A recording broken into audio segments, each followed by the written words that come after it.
ဇွန်မီကပြောတယ်ဒီနျူကလ িয়ার တွေကငါဖင်ကိုရအောင်လုပ်နေတာပဲတဲ့တစ်ဖက်မှာတော့ဘီလင်အဖွဲ့ရဲ့ခေါင်းဆောင်ကသွားဖို့ချိန်ကြပြီဆိုပြီးပြောလိုက်ပါတယ်ဒါပေမဲ့သူ့တစ်ဘက်ကနျူကလ িয়ার ပေါက်ကွဲမှုဖြစ်တဲ့နေရာမှာပြစ်ဖက်ကအတန့်ရှင်နေသေးတဲ့လေဆရာရဲ့လို့ပြန်ပြောလိုက်ပါတယ်သူဆရာကလည်းဒါကအဆမဟုတ်သေးဘူးငါတို့နောက်တစ်ချိန်အကယ်ဒမီကလူထူးဆန်းတွေကိုထပ်တိုက်ရအောင်မယ်ပြီးတော့နောက်တစ်ခါဒီလိုဖြစ်မှာမဟုတ်ဘူးနောက်တစ်ချိန်ကျရင်တော့သူတို့တွေငါးလက်ထဲကနေမလွတ်စေရဘူးလို့ပြောလိုက်တော့သူတစ်ဘက်ကထောက်ကန်တဲ့အနေနဲ့ဟုတ်ကဲ့လို့ပြန်ပြေးလိုက်ပါတယ်လေရင်ပေါ်မှာတော့ဘောက်စီမမထိုင်ပြီးတခုခုစဉ်းစားနေတာကိုတွေ့ရမှာပါဘေးနာကလူနေရာတွေကတယောက်ခေါင်းတော်ကဘာဖြစ်နေတာလဲလို့တယောက်ကိုတိုးတိုးလေးမေးလိုက်တော့သူမဘွားတဲ့လျှောက်လုံးဇွန်မီတွေကိုတိုက်ခိုက်ရင်ကုန်ဆုံးနေတာအဲဒီထဲကဇွန်မီတကောင်ကသူ့ကိုပြန်ခဲ့လိမ့်မယ်ဘယ်သူကထင်မှလဲလို့ပြန်ပြေးလိုက်ပါတယ်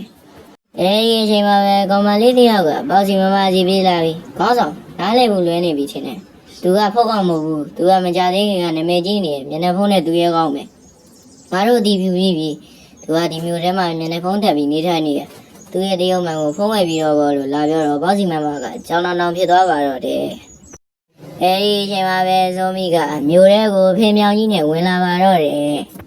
ခါဒီဒီနဲ့ဖုံးယုံနဲ့ဝင်သွားပြီးဆမ်ဝမ်ကိုဖုံးလန့်ဆက်နေတာပေါ့ဆမ်ဝမ်ကလည်းဘော့စ်ငါတို့ဘေးကင်းတယ်ငါတို့ဆင်ပြေကြတယ်ပြီးတော့ငါတို့နေဖို့အတွက်နေရာလေးတစ်ခုကိုလိုက်ရှာနေကြတယ်လို့ပြန်ပြောပြတာပေါ့အဲဒီလိုမှပဲဇွန်မီလည်းစိတ်အေးလိုက်နဲ့နေနိုင်သွားတာပေါ့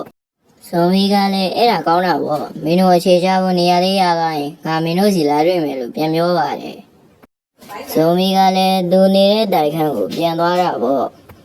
ဇွန်မီကတော့သူ့ရဲ့ဘတ်ဆိုးအောင်နေနေရပေါ့ဒါပေမဲ့သူ့ကို CCTV ကနေဘောက်စီမမတို့အဖွဲ့ကစောင့်ကြည့်နေဆိုတော့မသိခဲ့ပါဘူးဘောက်စီမမတို့အဖွဲ့ကသူ့ရဲ့တိုက်ခန်းနံပါတ်ကိုတည်သွားကြတာပေါ့ကောင်မလေးကလည်းဘောက်စီမမကိုငါတို့ဇွန်မီရဲ့ဒီနေရာလေးပြီလို့ပြောလိုက်ပါတယ်ဒီလိုနဲ့ပဲဇွန်မီကို CCTV ကနေတဆင့်ဝိုင်းကြည့်နေကြတာပေါ့ဇွန်မီက CCTV ကိုပြန်လဲကြည့်လိုက်တော့နေရာစလုံးလက်ဖြန့်သွားပါလေရောဇွန်မီကတော့သူ့တိုက်ခန်းထဲမှာအေးဆေးဆေးလေ့ကျင့်ခန်းလုပ်နေပါတယ်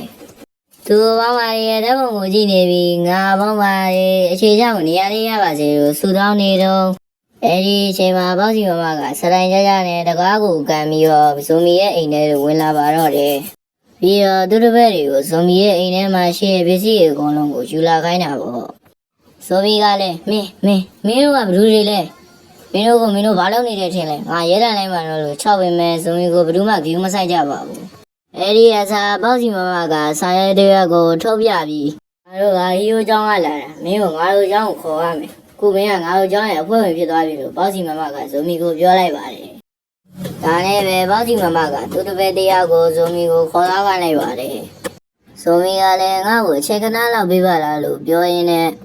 မင်းဘာလုပ်နေရလဲဖိုးကောင်တွေကကျောင်းသားလို့ရရလားလို့ဘောက်စီမမကိုမေးလိုက်တော့ဟန်ဆောင်နေတာကိုရက်လိုက်တော့မင်းကလူသားမဲ့ငါတို့သိရလို့ဘောက်စီမမကဇွန်မီကိုပြန်ဖြေလိုက်ပါတယ်ဒီလိုနဲ့ပဲဇွန်မီကိုဟီယိုကျောင်းခေါ်သားကြတာပေါ့ဒီလိုနဲ့ပဲကောင်မလေးကဘောက်စီမမကိုခေါင်းဆောင်အဲ့ဒါနည်းနည်းမသိတော့ဘူးထင်တယ်ကျောင်းကလူသေးစုဆောင်းတာအတွက်စီကဲသိညက်ထားတယ်ငါတို့အဖွဲ့သားအဖြစ်တာဝန်ထမ်းဆောင်ခိုင်းပါမလားဒါအပြင်ကျောင်းကအခန်းတွေအားလုံးကအထူးခန်းတွေနဲ့ပြည့်နေတာငါတို့ခေါ်သွားရင်တော့မှသူ့မှာနေရာရှိမှာမဟုတ်ဘူးလို့ပြောလိုက်တော့ရတယ်သူငါနဲ့အတူနေလိမ့်မယ်လို့ဘောက်စီမမကပြန်ဖြေလိုက်ပါတယ်အဲ့တော့ episode 7လေးပါ episode 8မှာပြန်လည်တွေ့ဆုံကြပါမယ်။ like and subscribe လေးတွေလုပ်ပြီးတော့ကြပါဦး။အားလုံးပဲကျေးဇူးတင်ပါတယ်။ကျွန်တော်နာမည်ကတော့ Mikey Boy ပါ။